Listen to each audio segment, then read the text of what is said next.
Обсудим очень важные не только для государства, но в общей сложности для нашего населения.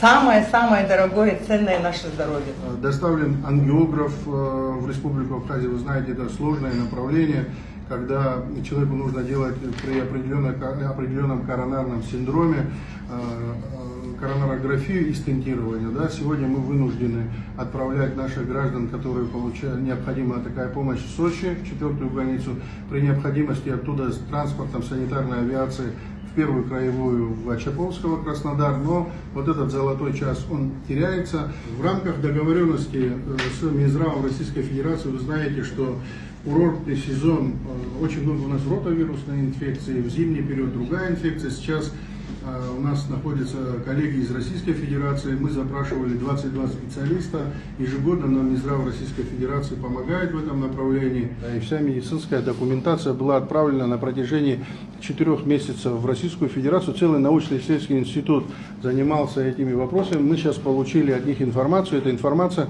будет адаптирована под наши местные условия.